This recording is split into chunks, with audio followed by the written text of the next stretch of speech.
It was a crime, so I did commit a crime the moment that I slapped Amanda Barrett. School's out, bell starts ringing, better watch out, cause I'm gonna start swinging. School's out, bell starts ringing, better watch out, cause I'm gonna start swinging. Good, it's a nice soft light. Okay. But you also look like a criminal, so I'm glad we lit it in that manner. That's what I'm all about. I want to look like a criminal. So, It's my dream aesthetic. I was in 6th grade. I was going to Wasatch Elementary School. It's right across the street from BYU. I was the leader of a gang. And we had a claim on a dugout on one of the baseball fields that was part of the area where we could play during recess. The other gang that existed at that time, which was all girls, so my gang was co-ed, and this other gang was all girls. So this other gang, one time we came out from recess late, and this other gang had taken possession of our headquarters of this dugout.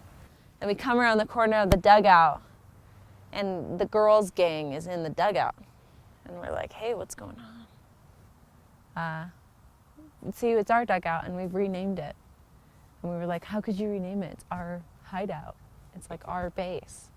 And they're like, yeah, we renamed it because look, on the ceiling of the dugout, it says Mary's Kitchen. So it's Mary's Kitchen. did they write that there? No, wait, I remember now. It said Mary's Mall. That's what it was. It said Mary's. Man, it's all coming back to me. We named it the Kitchen. It was named the Kitchen. And then it said Mary on the top, so then they renamed it Mary's Mall. That's why I was mad, because they named it a mall and they made it commercial. Initially, anyways. So we got into a yelling match, and then it was like a West Side Story, Sharks versus Jets. Me, her, our gangs behind us. We started yelling. We were like really close to each other, just yelling at each other. And then in the heat of the moment, I slapped her. Like, just like that.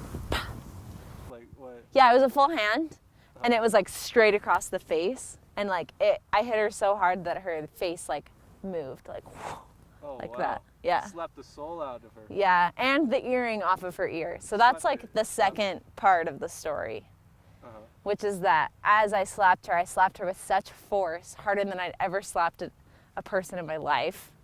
Her earring fell off into the grass, and as you can see, it's kind of long grass. And that was more upsetting to her than actually being slapped. So in that moment, she dropped to the ground and she started searching for the earring. And I, feeling so bad that I had just slapped her, because that was not in my nature. I wasn't a violent person. I don't know why I did that. I immediately also dropped to the ground and started searching for the earring with her. And our whole gangs were like really confused, and like the girls were all upset that I had slapped her, but like also confused as to why I was like helping her look for her earring. And my gang just kind of scattered because they were all like, oh, you don't know. And so they just like left. And then recess ended.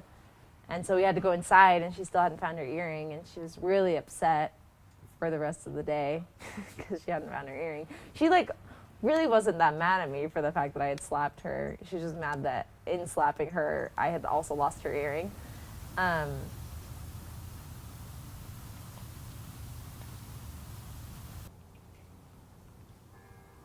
Do you regret hitting that girl, or is it just like not a big deal at all? I really regretted it for a long time, but I think I had to get over it. I think if I still regretted it, I would be like hurting myself, especially because she forgave me and we're still friends.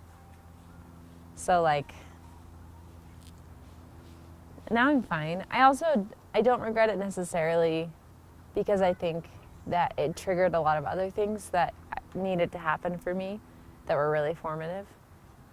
So, I mean, I regret that I was violent, for sure, but I don't necessarily regret the consequences of it.